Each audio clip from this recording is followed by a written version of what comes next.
So often on this podcast, we talk about relationships and, trying to best communicate with each other and, have the most fulfilling and loving relationships. And today we're talking about the shadow side of that. The D Are word. we ever? Another D word, guys. We're Oh, willing. We are willing and able. Yeah. So we are talking about divorce and then the divorce gate today for human design. So where does one So yeah, I mean, if you listen to what episode was it? We talked about the universal love gate uh-huh. on human design, and this gate is the Episode 18. divorce gate. Okay, so it's episode 18. And you have the divorce gate memorized, don't you, Cass? Gate I don't. 40. All I know is my divorce gate is wide the fuck open. I am willing, able, and ready to bounce at any given moment. So the divorce gate is gate 45 or gate 47, I believe. Okay. And Cass and I have that gate clearly defined, and Kaylin's is not. So that means that for Cass and I, we are willing and able to, like she put it so eloquently, bounce at any time if we're not serving or being served by our partnerships. And for Kaylin, it's like loyal, right? To And the this end. is also not just sexual partnerships and relationships, but like actually like we like to clarify it as your people. So like Correct. the Yes. people that are in your circle that know who you are, that know about you, that know all of the things, the people who know where you hide the bodies type thing. Those Correct. people, like Jade and I can cut off, and it's a little bit harder for Kaylin. And exactly, Ken and I. And I think that it's really valuable to know that, because I don't know about you, Cass, but I've definitely judged myself over the years, because I'll look around at people that have these friendships since they were little tiny people, and they just always have these, we've been friends for 20 years. We've been friends for 25 years. And I'm always like, well, I don't know. Like that's not my story. It's not that I haven't had long enduring friendships, but there are many friendships, some I had for 20 years plus, that were completely demolished during my actual divorce. And that was fine with me to let go of them. I didn't feel a need to keep those friendships if they weren't serving me. and it doesn't mean that divorce is easy. No. Or that breaking of friendships, doing, of your people, if you will, is easy for you guys. It just means that if you come to the point where you need to, or you absolutely have to, you will. And I feel like to say that like our threshold is lower. So like that's a good way to put it. Basically, if someone were to, it would take a lot more to push Kaylin to not be her friend than it would take to be me. Like you say one wrong thing and I'm kind of like, well, that was fun while it lasted. Thanks for the 12 years. What's funny though is you have to be my person though. Like if you are my person, then you're my person forever. Like even if we don't talk for 3 years, if you are my person 3 years ago, you're still my person today. Like I won't cut you off. Yeah. Now, if you weren't, my person, or you didn't prove yourself to be valuable, right, or to value me or pour into me, then I can and do cut off friendships that I'm like, this, like, you don't serve me as a friend and I don't serve you. Like, it's cool. It's fine. So at the end of the day, there isn't a huge difference in the way that this energy gets played out in any of our lives, because at the end of the day, we're all willing and able to put boundaries up with people if they're not serving us and we're not serving them. I think it's the way it gets played out in our minds before that actually happens, right? And there's no right or wrong way. I've often felt in the past like my way was like the wrong way. And I wish that I, had more of that sense of like, we're in it together forever. And I just don't usually. So no, and now I'm interested too. Like, had my divorce gate been like Kaylin's, and Jade, I'm sure you wonder this too. Like, how would my divorce actually with my person at that point been different? Well, what is unfortunate, I can tell you from experience, not as I've not been divorced before, but as someone whose divorce gate has been tested, if you will, is you lose yourself. Mhm. Like you are willing to, because it's date 49, I'm pretty sure we said. And right, it talks about how there's this principle of what is right and wrong to you. Mhm. And if someone Mhm. goes against what is morally right or wrong to you, then that's when you're willing to let go of it. Mm. And the shadow side of that, right, where I live, is like, if someone is my person and they cross that line, I will maintain even to my own demise. Mhm. Yeah. And it's so interesting, isn't it, how it plays out? Because I have a lot of traumatic, trauma driven codependence. You guys know well that I'm He's actually constantly working on. pre-coding. Yeah, true. If you have no idea, I've been, you listen to the episode before this. All about pre-coding. I've been full Cody, and now I'm like always I'll probably always be pre Cody with the possibility to go right back into it. Oh my gosh, you sound like a weather forecast. We're like a 70% chance pre-Cody with a got a 60% chance of Cody today. Yeah. So it's interesting to have both those aspects, because you're not, codependency is not what you struggle with, right, Cass? Like that's just not you. No, hyper right? independence is Right. what I So struggle with. I go the opposite, but both are trauma responses, and I just go the opposite exactly. way. Like I take the Exactly. pendulum all the way over. All the way. Yeah. So I think that it's important to point out that your gates in your human design chart are what your nature, like the way your brain works, and that's pre-trauma, right? So trauma can influence and shape that. And so that's why it's all the more important to keep healing and yourself and knowing yourself better, so that you can kind of separate the trauma from the actual innate characteristics that you have, if that makes sense. And there is an element, I feel like, this that we like teach and that we actually work our clients through. We're asking the questions like, is that a trauma response? Where does that come from? Like, and then looking at what you do, Jade, with like astrology, like, is that part of your genetic disposition of like, or even for me, like soul blueprint of who you are and who you're supposed to be? Or is that like because of conditioning and because of, X, Y, and Z circumstances, and because blah, blah, mommy and daddy issues, or because who knows, like, all the things. All the things. Yeah. So it makes it even more fun. And I love systems, and I love being able to see things like mapped out. So that's why we continually return to these different modalities: astrology, human design, etc. So The joys of knowing oneself. yeah, for sure. Correct. But then it's also like, once you know these things too, and like I feel like these are keys. Like if you think about it, like if you are a person that has a whole bunch of doors, like divorce is a door for me that can easily be unlocked and go in and out of. Like, the universal love versus compassion. Like again, door that basically I look at it and I'm like, do I have the key or not to that door? Like where do I fall in the spectrum?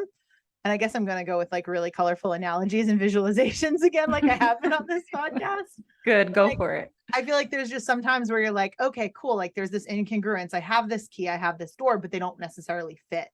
And like when you know yourself and when you know all these things, and when you really kind of get into this personal development, spirituality journey, like there's so much more grace of like, oh, well, I know I have that door, but I don't have that key. So like, it no longer feels like an incongruence. It just feels like you're whole, you're there, you're doing what you're supposed to be doing. Perfectly said. I don't even remember what I just said, but yeah, thank you. I know that's what happens when you get downloads. Yeah, that was perfect. So I do wonder something for the both of you though. Since both of you have the divorce gate defined and both of you have been divorced, I wonder if your experiences leading up to the divorce were similar or different in the way that you were feeling. Does that make sense? My question. Processing the before we got like there, how to get there, and then the fact that like once you got there, like this needs to happen. Like what was that like? I feel like mine was very quick. There are certain things that if you push me to my moral boundary, it's just done, and it's very like there's no gray area in that for me.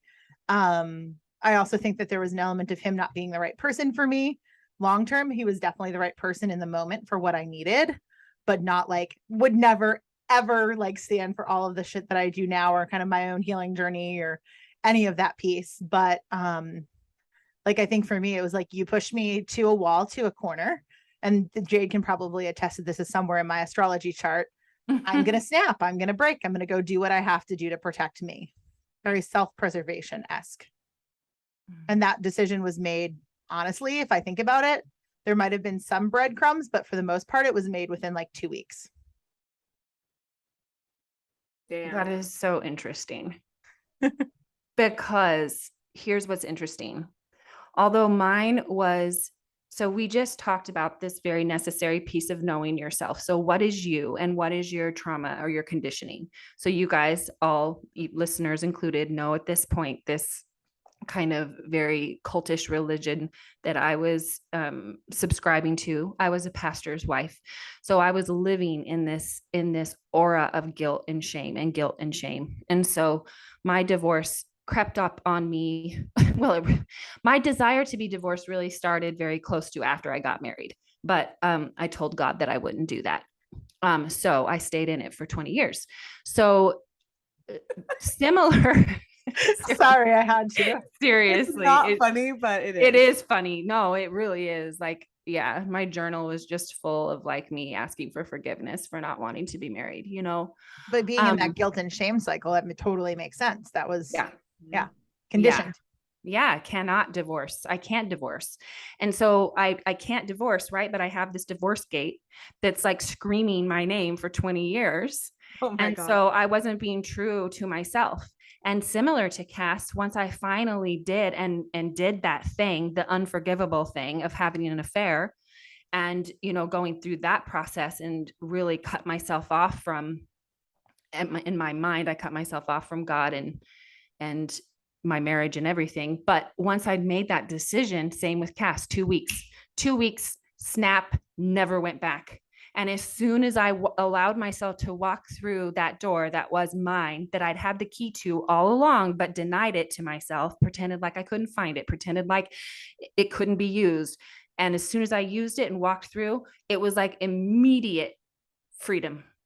Like I've never experienced that kind of freedom, like a huge weight, like off my shoulders. Like finally, you did the thing you were supposed to do. So basically what Jade and I was going to say, so basically what Jade and I are saying is give your 2 weeks notice if you need to. Yeah. First of all, look up your human design chart. Or actually, I feel like people kind of know as you're listening to this, you kind of know. You kind of know. It's the kind of people, the people with the divorce gate are the kind of people like, bye, and then they feel freedom in it. And if you say, bye, but this is really hard, and now I'm just going to need to go cry for a little while. Like, right, Kaylin? If you ever had to divorce Anthony, never will. But if you ever did, that would take you a long time. But I think also from a parallel is but I think from a parallel too, is you can have this period of mourning and this period of sadness, but also feel freedom in that. Like, I feel like that's a spectrum, just like everything else we talk about. True. Is like, because I mean, like I had a period of mourning of like, what the fuck did I just do? And like, that was the first coming out of my trauma cycle. That was the first safe person I knew. So like to blow that up too, like I was like, oh shit, what did I just do? Like, woe is me, very Shakespeare, like, will I ever love again? Like, so it's I think you're right. And I was grieving. I was just doing all of my grieving, pre-grieving, you know, like I had 20 years. I had 20 years of grieving. Yeah, exactly. Jade, I wanted to know, was that the first time that you ever exercised, if you will, your divorce gate, or had you done it earlier in different ways? Yeah, with friendships. Mm-hmm. Yeah, friendships. And to be honest, I'm going to be just really honest. Like I'm the kind of person where I'll bring you in and you're my best friend. And it's not that you're not my friend, but like if we move away from each other, if I lose this kind of time and this ability to give back to you the way I need to be given to in the friendship, I can walk away from that friendship. And I don't, I know that sounds bad, but it's just true. I can think of it a couple times in my life. Sorry if anyone's I have friends like or people that have been my friends in the past, right? That I'm like, we'll be friends forever. Jokes on me. Definitely have their divorce gates defined. So they have their divorce gates defined, right? It's not that they don't love you; they totally love you, and when I'm with my people and I love them, I'm 100% there. But if it's not serving me for time or distance or space or energy or whatever, I can walk away, and it's no problem for me. I don't lose sleep over it ever, ever, ever. I'm curious at what the capacity is. Cause like as Kaylin's talking of like, we'll be friends forever, it was like that just feels overwhelming to me. Me too, Cass. Me too. I'm like, oh no, not forever. So is there a connection with the capacity side of things? Because like if I have more than, I don't know, I think I have like 8 close friends right now, and that seems really overwhelming for me. That's a lot. That's a lot of close friends. That's a lot, Cass. That's a lot. I know it's been really good, but I'm just saying, like, I feel like if I were like, oh, I'm gonna hold space for you, and maybe that's just the type of friend that I am. I'm like, I'm gonna hold space for you, and I'm gonna be there, and I'm gonna be your friend. And like, that's also comes into play with my definition of friend.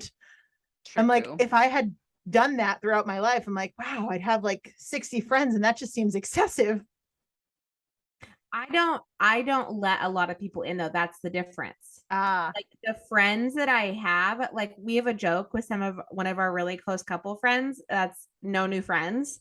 And like I mean that wholeheartedly. Like I don't make new friends. Like I don't let like I will be nice and I will get to know people, but like I really got to get to know you to get to that point where like I would fly to go see you and I will tell you where all the bodies are buried and like you're in. And but then once we cross that line, once you're in my mind you're in forever. Jade, what's your threshold? Because like, yeah, this is fascinating now. Yeah, right? I could never do 8 ever. Ever. 8's too many friends. Way too many friends. I generally have, and if I think back on my life, I generally have 2 or 3 people that I'm in really close connection with at a time. And when I am, it's like a daily connection, but it does rotate. And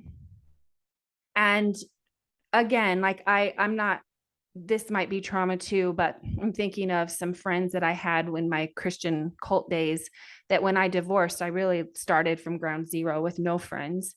And 3 of those people have come back to me and they've said, I want to talk to you. But I would have never reached out to them. And they were friends for like 10 years, 15 years. This is fascinating. But they reached out to me, and when they did, I was willing to let them back in. And if they want to, you know, come back and talk to me again, I'm glad to be there. But I'm not like, I'm going to text you guys like right now, like every day. If you don't text me, I'll text you. Jess, my friend Jess, I think you're going to meet her later. Everyone who's listening. But we both met her. I know you've been her. Listeners, you're going to meet her later. Listeners, you get to meet her, my Jess, and like every day, several times a day. So I do need that, but very few, 2 or 3. I've got my 3. I've got you 2 and Jess. That's it. What's funny though, so my close friends that I feel the most connected to, I don't always talk to every day. I don't always even talk to them every week. Sometimes I'll go months. Yeah, but they are like my truest of true. Like if shit hit the fan, I would call them up in a heartbeat, and it would be like nothing had ever changed. But again, these are people that I've literally been friends with for like 15, 20 years. There's gotta be people with the divorce gate defined that have 15-year friendships. I mean, I do. Yeah. Oh yeah, you do. Yeah. So, but I will say I'm on Team Kaylin when it comes to like, I do not talk to anyone on a daily basis. Like sometimes I would love to not even talk to my spouse on a daily basis. Correct. But like, so it's interesting to me again, like our definition of friends and what we look at from like a good friend perspective. And I wonder like how many other elements of this, like we were talking this morning about like our incarnation crosses. Like mine is like to explain, which like I feel like I'm like a missionary for the world about certain things. So like I feel like I have it's so true though. I feel like I get really close with people and I get really vulnerable and basically blow their boundaries out. And then like it may not serve me any longer, but like I've at least ruined their perspective and I've at least ruined enough to get them out of their own damn way. It's true. Yeah. It's No. Run along to the next. It's in your cross. Like you have to explain and shake people's explanation. They can't just take things at face value. You must explain to them what they're really thinking and why they're thinking. And that's similar to my cross of tension. I'm literally on this earth to push people's buttons. I told Cass and Kaylin that this morning, listeners, and it was like so depressing to me all weekend because I'm like, I hate that. That's my job in this world, is to push people's buttons. And what did Cass and I say? That sounds fun, you said. Exactly. But the only difference between mine is I push them and then explain to them that they're fucked up and then go away. You just push them and leave and you're like, figure it out. This is my mission cross. I'm like, my job here is done. You now feel completely discombobulated. Goodbye. I'm now taking you all the way outside your window of tolerance so long. But like for me, like when I said since birth, yeah. When I say 8 though, too, like I feel like a lot of those people, 5 in particular, about 4 to 5 in particular, I feel like I'm in that friend missionary position. What?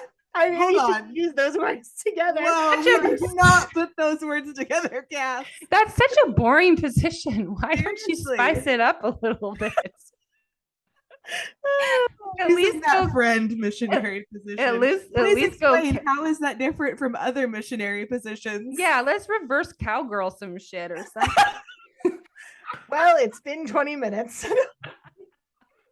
Well, so we have to mention Kaylin's cross just because we mentioned ours. And Kaylin seems to me the sweetest of all, which is give me the right environment and a goal, and I will accomplish all the tasks set before me if I'm in the right environment. And then I will feel beautiful and wonderful, and so will you. Ta-da! Okay, but also there's a lot of responsibility in that too. There is. And a lot of over responsibility, right? When I feel like I need completion. Yes. And I need things to be sought through to the very end, to the finish line. Yes. There is so like even things that maybe aren't mine, but I see it and I need it to cross the finish line. It's in my space. It's in my bubble. I need it completed. If everyone who's listening has listened to all of the episodes so far, and you are not obsessed with finding out about your own chart, birth chart, or human design chart by this point, I don't even know what to say. Like you have to be going like, what are they talking about? I need to know about myself. And you do need to know. Yeah. And we have some things coming up for that. So stay tuned on that front. That's right. Yay. Awesome.